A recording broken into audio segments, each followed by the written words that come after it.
They guarded the most feared man on earth, men who saw him not as a monster, but as a leader worth dying for. They stood outside his doors, carried his orders, and watched the Third Reich collapse from just meters away. But when Hitler's empire fell, their loyalty became a curse. Hunted by the Soviets, interrogated by the Allies, and burdened with the truth the world demanded to know. What really happened to Hitler's personal bodyguards after the war? And how did the men who protected him until his final breath spend the rest of their lives?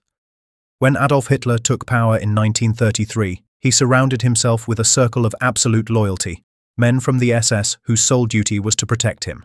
They formed a tight-knit shield around the Führer, following him from Berghof to Berlin, from parades to bunkers. By 1945, only a few remained in that circle. Each would follow a drastically different path through capture, interrogation, and for some, a lifetime of silence. Let's start with Rochus Misch, the man who would become known as the last witness. Misch was one of the youngest in Hitler's protection detail, just 26 when the war ended. Born in 1917, he joined the SS early and rose to serve as both bodyguard and telephone operator in the Führer's personal staff. He was everywhere, at the Berghof, at the Wolf's Lair, and finally inside the Führerbunker in 1945. When Hitler locked himself away in his private study for the last time on April 30th, Misch was in the communications room nearby. He later recalled hearing the muffled gunshot and being told by Otto Günsche that the Führer is dead. He also saw the aftermath, the lifeless bodies of Hitler and Eva Braun laid out and carried toward the garden to be burned. Misch tried to escape Berlin after the surrender, but was captured by Soviet troops. He was interrogated for 9 years in Moscow and Siberia, repeatedly asked whether Hitler had truly died. Misch never changed his story. When he was finally released in 1954, he returned to West Berlin, opened a small painting and wallpaper shop, and lived quietly. Until his death in 2013, Misch insisted he had been nothing more than a soldier doing his duty. He avoided condemnation and remorse alike, describing Hitler as a boss who was good to me. He was the last living eyewitness to Hitler's final moments, and his death closed the final first-hand link to the Führerbunker. Another of Hitler's closest men was Otto Günsche, remembered as the loyal adjutant. Günsche joined the SS in 1931 and quickly rose through the ranks, earning Hitler's trust early. By the final days of the war, he was Hitler's personal adjutant, responsible for the Führer's safety and daily schedule. On April 30th, 1945, Günsche was given a grim order to ensure that after Hitler's suicide, his body was completely destroyed.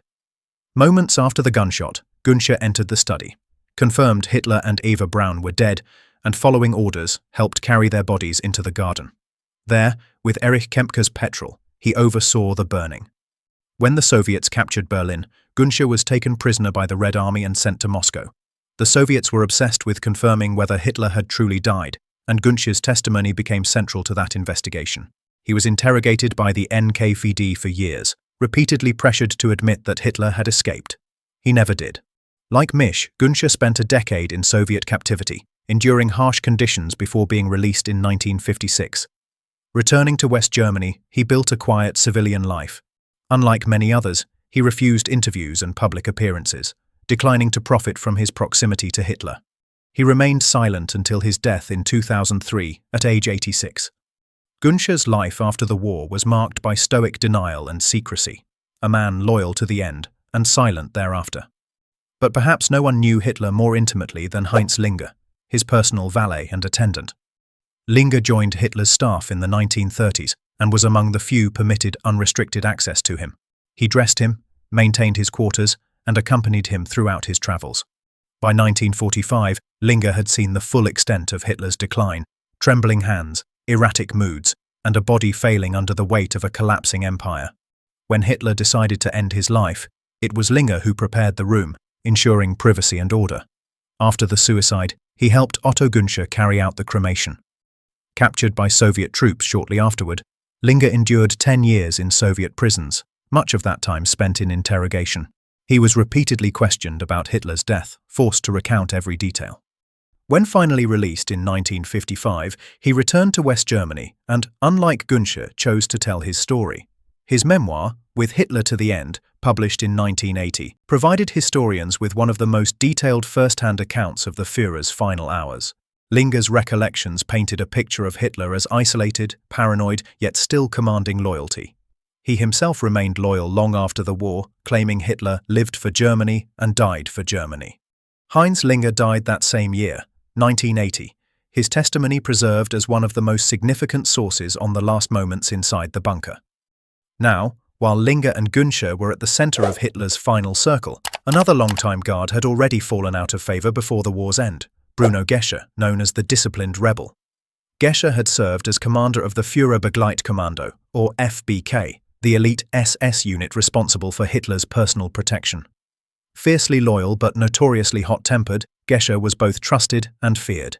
He'd been with Hitler since the early 1930s, but his drinking and confrontational behavior caused repeated disciplinary clashes with Himmler. In 1944, after yet another drunken incident, Himmler dismissed him from his command. By the war's end, Gesche was still tied to Hitler's protection force, but no longer part of the inner circle in Berlin. When the Allies captured him, he was briefly interrogated and then released, escaping the fate of long Soviet imprisonment that befell others. He withdrew completely from public life, taking small jobs and refusing interviews. Unlike Misch or Linge, he left no memoirs and made no attempt to justify his past.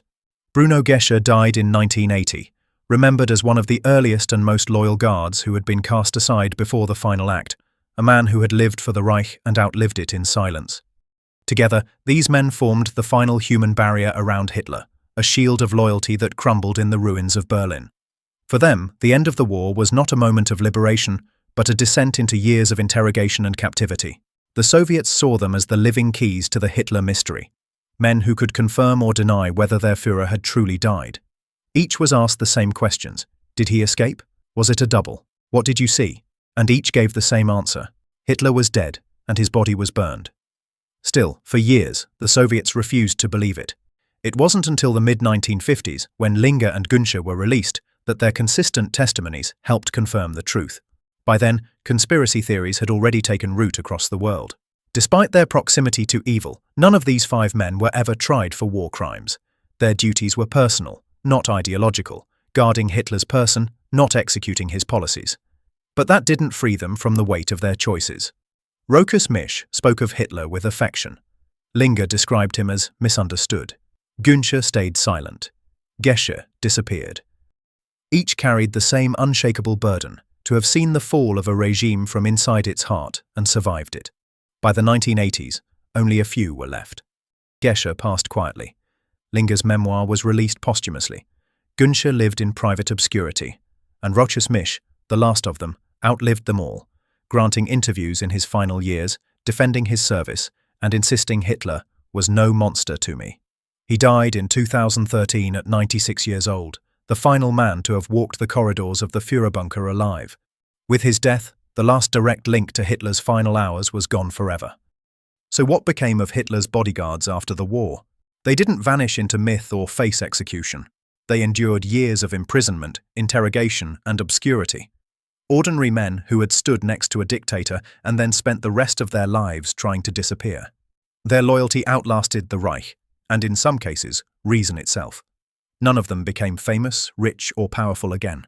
They simply faded into history, leaving behind fragments of testimony that would help the world understand the final days of Nazi Germany. By the time the last of them, Rochus Misch, passed away, an entire era of first-hand memory died with him. If you found this video insightful, tell us in the comments which of their fates surprised you the most.